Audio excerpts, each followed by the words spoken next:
टीएचपी news में आपका खैर मकदम है। आपके साथ मैं आदिल खान आजाद। बड़ी खबर से आपको रूबरू करवा दूं, ज्ञान वापी मस्जिद परिसर में अब पूजा की जा सकेगी। इसके लिए बाकायदा कोर्ट से ऑर्डर पास हुआ है। कोर्ट ने पुजारी की नियुक्ति करने का फैसला सुनाया है। इस फैसले का विरोध भी शुरू हो गया है। खबर को अब तफसील से सुन लीजिए ताकि आप सही से समझ सकें। ये पूजा की इजाजत मस्जिद के अंदर नहीं, जो ज्ञान वापी पूरा परिसर है, मस्जिद परिसर, उसके अंदर है। वाराणसी जिला कोर्ट ने आज ज्ञान वापी के व्यास जी तहखाने में व्यास परिवार को पूजा की इजाजत दे दी है। 31 सालों से यानी लगभग 93 से तहखाने के पूरे गेट जो थे वो बंद थे, पूजा पाठ नहीं हो रही थी। कोर्ट ने वाराणसी के डीएम को 7 दिन की मोहलत दी है कि पुजारी को नियुक्त करें और अब इसके बाद उम्मीद है कि व्यास परिवार पूजा पाठ हफ्ते भर में शुरू कर देगा। इससे पहले कोर्ट ने 17 जनवरी को व्यास जी के तहखाने का जिम्मा डीएम साहब को सौंपा था। डीएम ने मुस्लिम पक्ष से तहखाने की चाबी मांगी थी। चाबी मिलने के बाद उन्होंने बता दिया कोर्ट को 7 दिन बाद यानी 24 जनवरी को डीएम की मौजूदगी में व्यास तहखाना खोला गया। कोर्ट के आज के फैसले के बाद मुस्लिम पक्ष के वकील मेराजुद्दीन साहब कहते हैं कि ये फैसला उन्हें मंजूर नहीं है, ये न्याय संगत नहीं है और वाराणसी कोर्ट के इस फैसले के बाद वो हाई कोर्ट का रुख करेंगे, हाई कोर्ट का दरवाजा खटखटाएंगे। बहुत से लोगों का ये कहना है कि इस तरीके से अगर इजाज़त मिल जाती है मस्जिद परिसर में पूजा करने की तो फिर और मस्जिदों के लिए भी इस तरीके की याचिकाएं लगेंगी। जबकि मैं हकीकत ये बता दूं आपको कि सन 93 से पहले व्यास जी के तहखाने में पूजा होती थी। व्यास जी का परिवार पुश्तों से औरंगजेब के ज़माने से इस तहखाने में पूजा करता आया है। 93 के बाद ये पूजा बंद हो गई थी। उनके परिवार के ही लोग, उन लोगों ने याचिका डाली थी। अच्छी बात यह है कि जहां तक मुझे याद है, माफ़ी चाहूँगा मैं कोर्ट से अगर मैं कुछ गलत बोल दूं, 4 महीने पहले शायद ये याचिका लगाई गई थी, प्रार्थना की गई थी कि हमें पूजा की इजाज़त दी जाए। अच्छी बात यह है कि मामला सालों तक नहीं लटका। 4 महीने में ही कोर्ट ने इसका संज्ञान लिया और कह दिया कि भाई पूजा कर लीजिए। चलिए कुछ हेडलाइंस हो जाएं, है ना।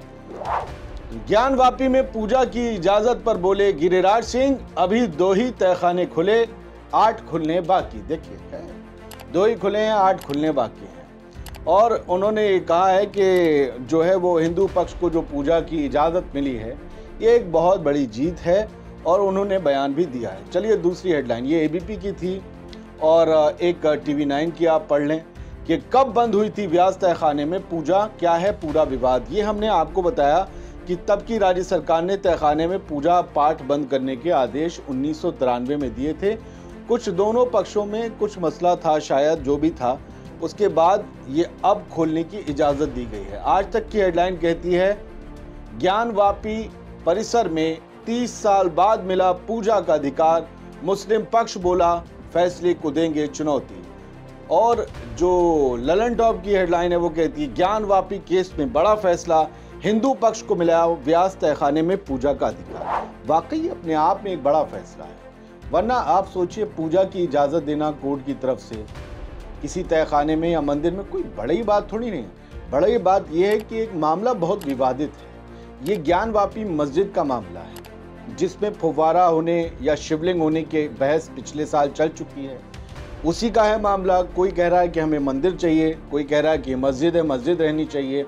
एएसआई की एक रिपोर्ट भी आई जो ये बताती है, एएसआई की रिपोर्ट बताती है कि यहाँ पर औरंगजेब के काल में मस्जिद का निर्माण किया गया, वहाँ पर मंदिर ही था जिसे तोड़कर बनाया गया या मंदिर के अवशेष थे उस पर बनाया गया, छिन्न भिन्न हो गया हो किसी जलजले में या किसी वजह से, वो नहीं पता, उन्हें भी नहीं पता, हमें भी नहीं पता। मस्जिद में कहते हैं कि कुछ निशानियां ऐसी पाई गईं जो इस तरफ इशारा करती हैं कि यहाँ पर मंदिर था। वाराणसी एक धर्म की नगरी है। किसी भी घर को नीचे खोद कर देखेंगे तो वहाँ मूर्तियाँ या हिंदू धर्म से जुड़े हुए प्रतीक या जैन बौद्ध धर्म से जुड़े हुए प्रतीक मिल जाएंगे, है ना। आप मिस्र को खोद लेंगे तो वहाँ पर घर घर के नीचे मंदिर मिल जाएगा। पहले का आदमी हर घर में एक बड़ा सा मंदिर रखता था। ये नहीं कहा जा सकता यहाँ पर किसका मंदिर था, लेकिन फिर भी रिपोर्ट इस तरफ इशारा करती है। एएसआई की रिपोर्ट है तो मानना पड़ेगा। और उसी रिपोर्ट के रोशनी में कोर्ट ने फिलहाल ये तो कहा है कि तहखाना जो व्यास जी का सिर्फ 93 से बंद है, बाकी मुद्दा चलता रहेगा।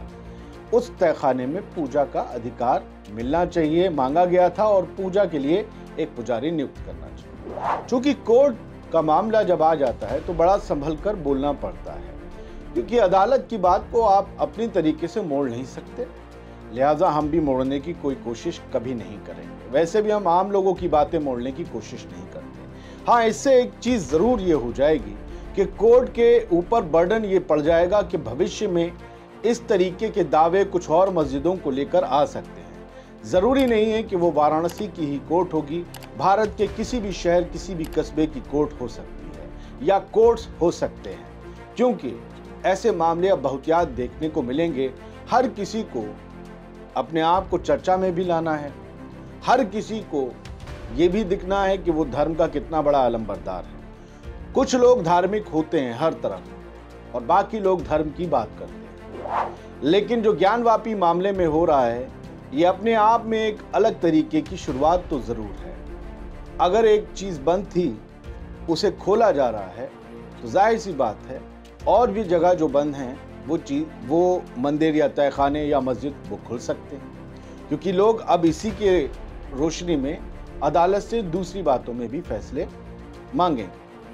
खैर, जिसके भी धर्म की जो चीज़ है वो उसे मिल जानी चाहिए, मेरा तो ये मानना है। लेकिन जो चीज़ वजूद में है उसे गिराकर किसी एक ऐसी चीज़ को तामीर किया जाए जिसका वहाँ पहले होने का दावा किया जाता हो, ये तो बिल्कुल सही नहीं। वर्शिप एक्ट क्या कहता है? 1947 के बाद जो भी जिस स्वरूप में धार्मिक स्थल था वो उसी स्वरूप में रहेगा, कोई नई परिपाटी शुरू नहीं होनी चाहिए। ठीक है, 1947 के बाद तक व्यास जी के तहखाने में पूजा थी, हो गई, कोई मसला नहीं है, एक्ट में नहीं आती। लेकिन बहुत से लोग इस एक्ट को गिराकर बहुत से मस्जिदों की जगह मंदिर बनाने के ख्वाब देख रहे हैं। ऐसे लगता है कि भारत में नई जगहों पर मंदिर बनाने की कमी पड़ गई। कोई उनसे पूछे कि अगर जो लोग, जो राजा, जो हुक्मरान मंदिर गिरा रहे थे, उन्होंने बड़े बड़े मंदिरों को कैसे छोड़ दिया जहां बहुत सैकड़ों साल से मोटा पैसा भी आता था, चंदा दान पुण्य भी आता था। इस देश में कितने खूबसूरत और ऐतिहासिक मंदिर हैं जो आज सैकड़ों साल से वैसे ही हैं, लेकिन जिन मंदिरों के बारे में बहुत ज़्यादा इतिहास में नहीं लिखा गया, उन्हीं के बारे में दावा किया जाता है कि उन्हें गिरा दिया गया।